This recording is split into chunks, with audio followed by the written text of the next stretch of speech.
Hi class, in this video we will be reviewing your Week 3 7.2T assignment, documenting a clinical encounter. To enter your assignment, make sure you click on your green puzzle piece. To open up the next window, this blue hyperlink here will take you to your ebook. Once your ebook is open, you will see the assignment cover page. You want to make sure this is the correct assignment, 7.2T, documenting a clinical encounter, and that it's ready. Let's go ahead and click on the Start button to enter it now. Just want to give you guys a little bit of information. This assignment is a little lengthier than our last two, so just stick with me and we'll get through it together. This is your Get Started tour tutorial. We're going to go ahead and close it. If you want to reopen it, make sure you click on the hamburger menu to reopen it. So in this assignment, we're going to record patient's chief complaint, vital signs, medications, allergies, and immunizations in the EMR system. We're also going to prepare a SOAP note with the medical assistance portion of the encounter. Let's go ahead and click that and get started. So step 1 of our instructions talks about Deborah Acuna.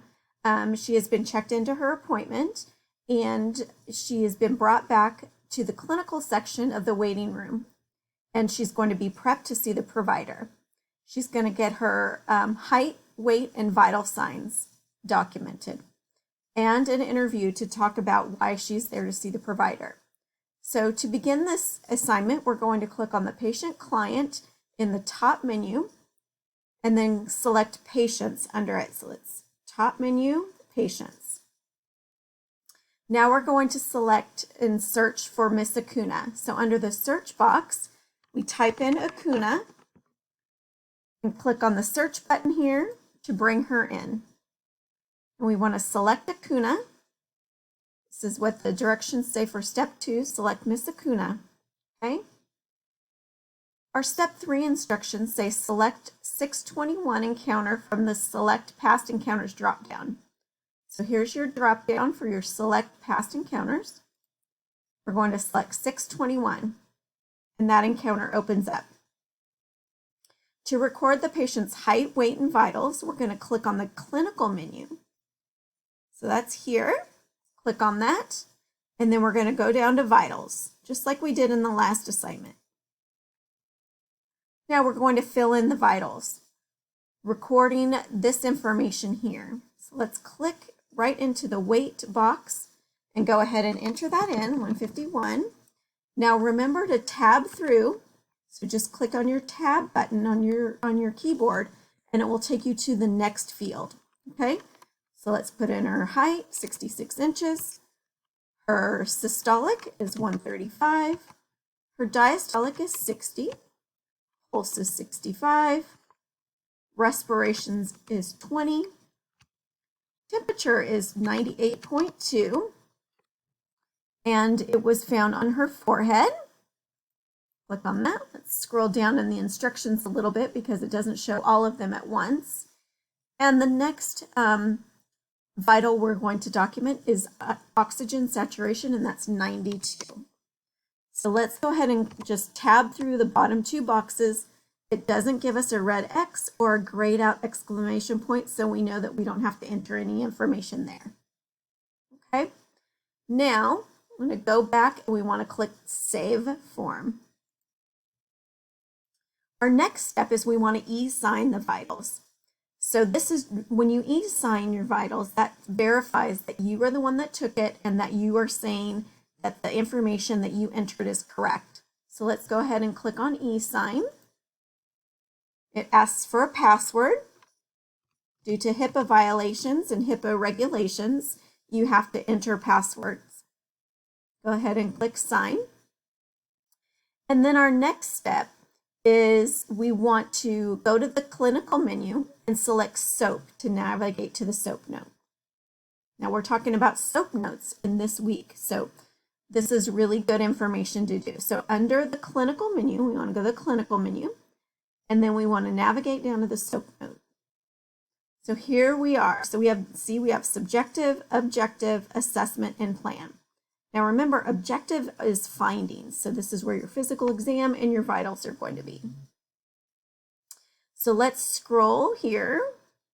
We want to open up the source document to listen to the patient's interview in for the subjective portion of the SOAP note, and then add it into the chief complaint for the patient.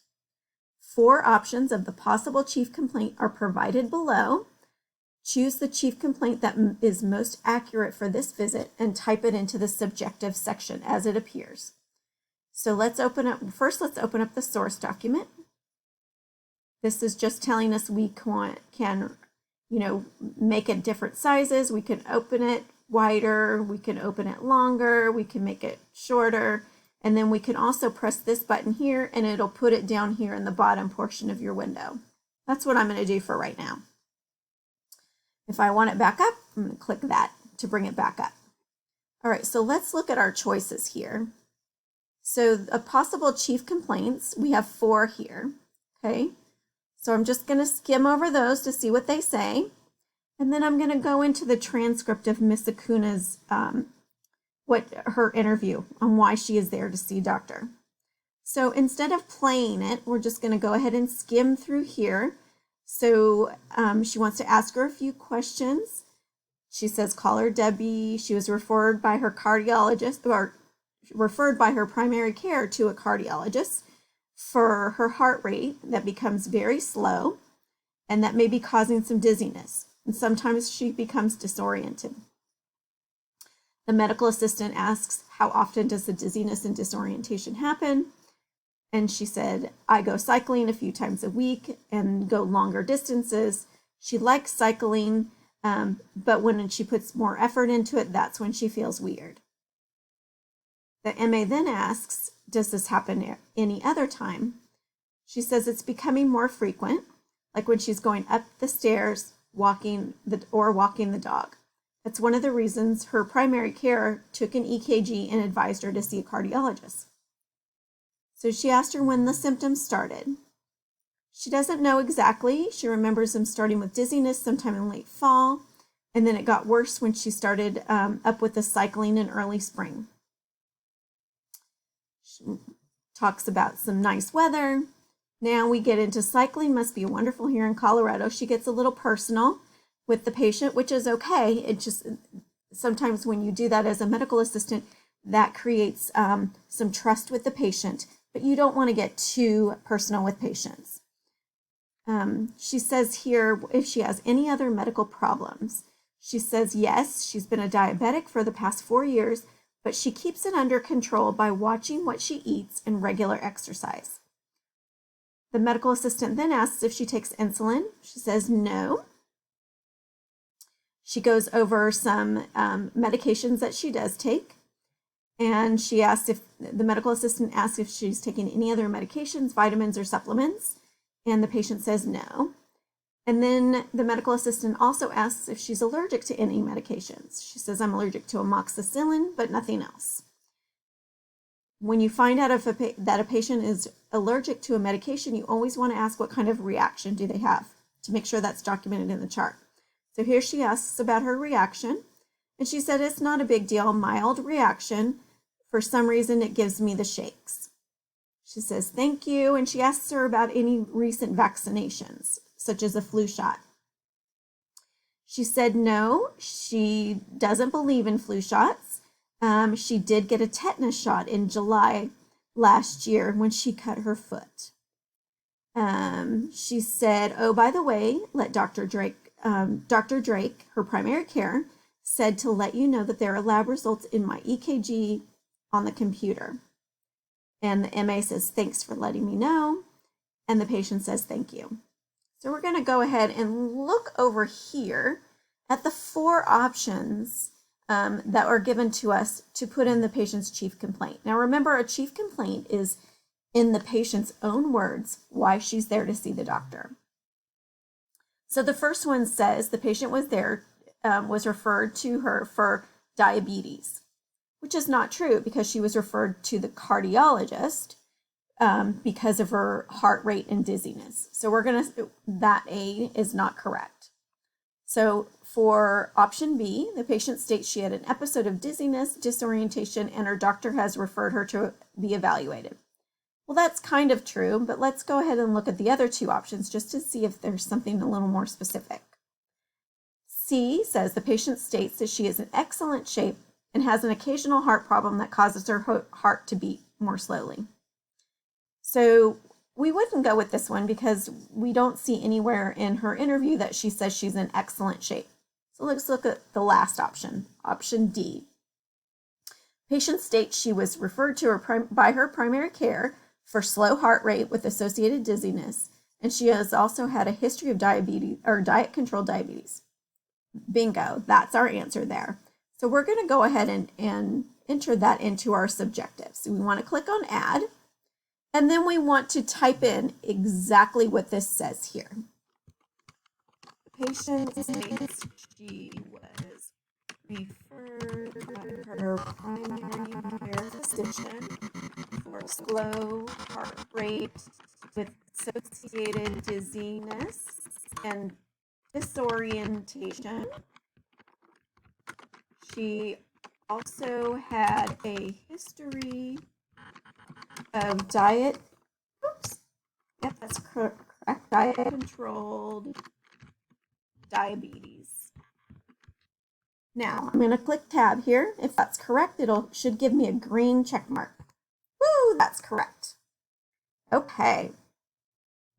Now, once we put that in, we want to click save. Now, select the tab. Our next instruction is step 9. Select the tab with the patient's name to open up the patient summary. We want to go to her name up here, summary. Now we want to enter her medications. So we're going to scroll down to see medications and click add. So we want to add her medications here.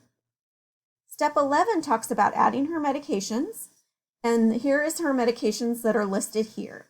If they're not in the medication name in the drop-down menu, you're going to add it to the next box. So let's select add medication because it's not there. Let's just check again. MyDB, it's in alphabetical order. There's no MyDB, so let's go ahead and enter it. Now you'll know that a box is required if you see this gray exclamation point here, okay?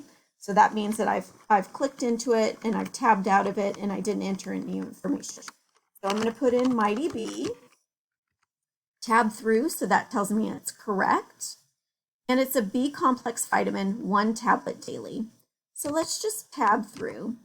Because these are not required fields, it's letting me go through. Outcome, destination, dosage, 1 tablet.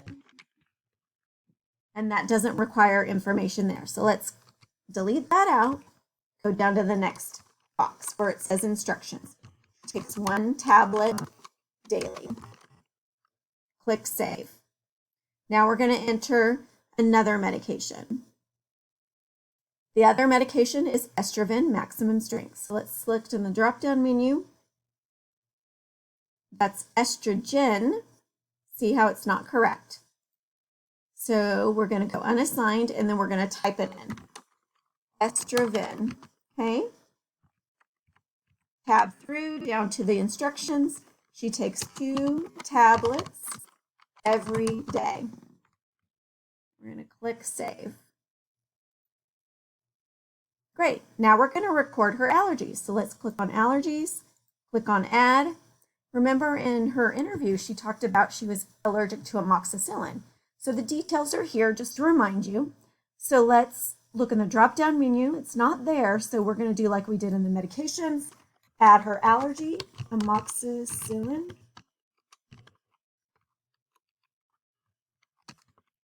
Oops, I think I spelled it wrong. Let's go back up here and retype it in. Oops.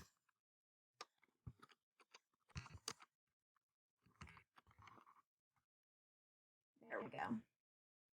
Now, for the rest of the assignment, just continue to click on the instructions, go through it, make sure you have your green check marks, and remember you will get that box at the end that says you've completed your assignment. Click on the red button, and then you should get a second box that says that the assignment has been saved. Once you see that box, then you're completed with your assignment. Great job on completing your 7.2T documenting a clinical encounter.